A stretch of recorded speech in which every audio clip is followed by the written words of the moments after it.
Jube lugu. Oli ilus päikseline suvepäev, lapsed jooksid õues särgiväel, päike paistis soojaks merevee, lastele nii väga meeldis see. Ujuda nüüd rannas saab ja päevitada pikali maas.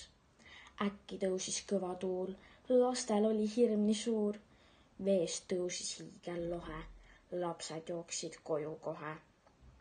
Tulevik. Tüdruk kõnnib mööda kivist teed. Tal käes on vana kohver. Näha on vaid kauged puud ja veed. Ta pole mingi kadunud ohver. Kui sammud helge tuleviku poole, on ees vaid selge valgus. Jääb selja taha elu, lõpetatud koole ja ilus tundub iga algus. Ning maha jääb vaid kuristik. Jutupuu. Kord elas printsess Lobasuu, kes oli väga jutukas. Ta aias kasvas võlupuu ja puu peal elas putukas.